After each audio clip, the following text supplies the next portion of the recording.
I wanted to make a quick little demonstration of how I use the visualizer for the Infinite Looks panel to color grade my images in conjunction with Infinite Color Panel, since this is a question that I get actually quite a bit.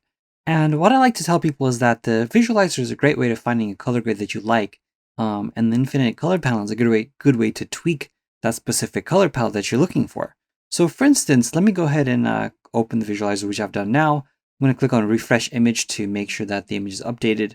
The other thing that I'm also going to do here is I'm going to take my rectangular marquee tool and then just highlight a little portion of this specific image since I want to get a closer preview of what I want. I'm going to hit refresh image again, and you'll notice that I'm getting a different color palette here. I'm going to change my preserve skin tones to off for a second, and I'll bring my contrast up. So we're going to start from scratch, and I'm going to go ahead and click on a few different color palettes to see what I'm kind of gravitate towards, and this will guide me closer to the direction I want. I'm looking for something warmer, so I'm color shopping right now, which I'm going to coin the term color shopping. The warm looks pretty cool. However, I do like this dusky tone a lot, so I'm going to click on that, and I'm definitely gravitating towards this warmer, duskier look. Like this looks really nice to me, this warmer kind of contrasty look. I like the contrast in this image, so I'm going to go ahead and lock that down by clicking on minimum contrast. And what that does for me is just make sure that the contrast itself doesn't deviate so much within the previews here. Now that I have that down, I think I really like this spectrum here. So I'm going to also turn down the color palette here like that. And now I have different options similar to that color grade that I'm kind of going for. Now let's actually explore some of these different color options by holding Option and then clicking on a few of these so I can see what it looks like on the image itself. I really like that a lot. I like that a lot. And this is really pretty. I love this dusky tone here. So I'm going to actually use that. I'm going to click on that. I'm going to also go ahead and add that to my favorites. And so what I did here was I added to my favorites, and I'm going to go ahead and rename that. I'm going to click on Ali Rocks. Ali was a great model, by the way, on this shoot. She did such a fantastic job. I'm going to bring my opacity down here, and then I'm going to change my blend mode maybe, like this. What I'll also do is I'm going to duplicate that layer. I'm going to switch it back to normal, and then bring that to I'm going to mix it up like this. So now that I have a few of them like this, I can actually see how they both look together, and if there is any, major difference of doing this that way. And I kind of like this monotone-ish look, so I'm going to keep that. Now that I have this look present, I'm going to go ahead and open up Infinite Color really quick.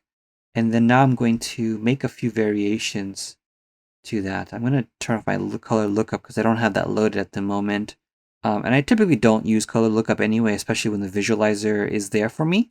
So I'm going to go ahead and load and run a few different color variations here. Oh, I like that a lot. That really steel yellowish kind of look. It's beautiful.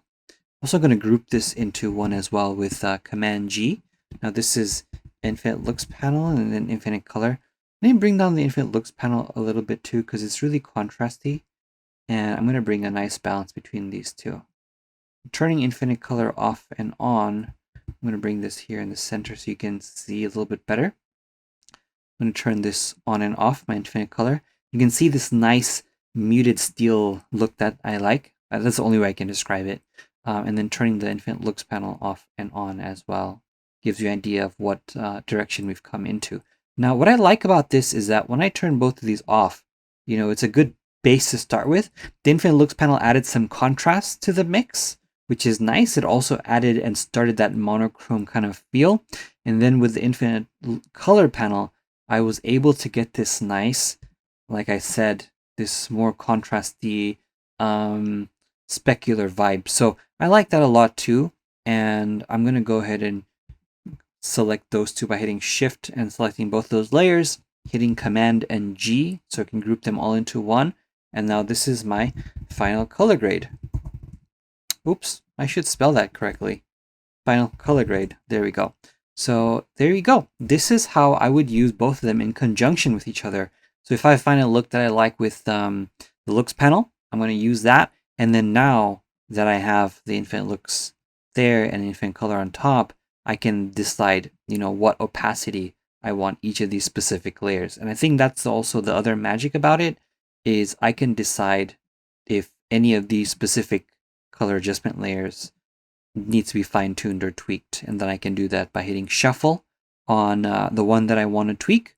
So for instance, if gradient map needs to be tweaked a little bit more, I'll just hit shuffle again on gradient map, and it goes and produces a couple of other ones. But since I don't want that, I'm going to hit Command Z a couple of times to go back and bring it that way. So this is what I would recommend. And of course, there's no wrong or right way of using it. I just recommend exploring the different options present and available to you to get what you're looking for, as long as you have the tools necessary to get you there.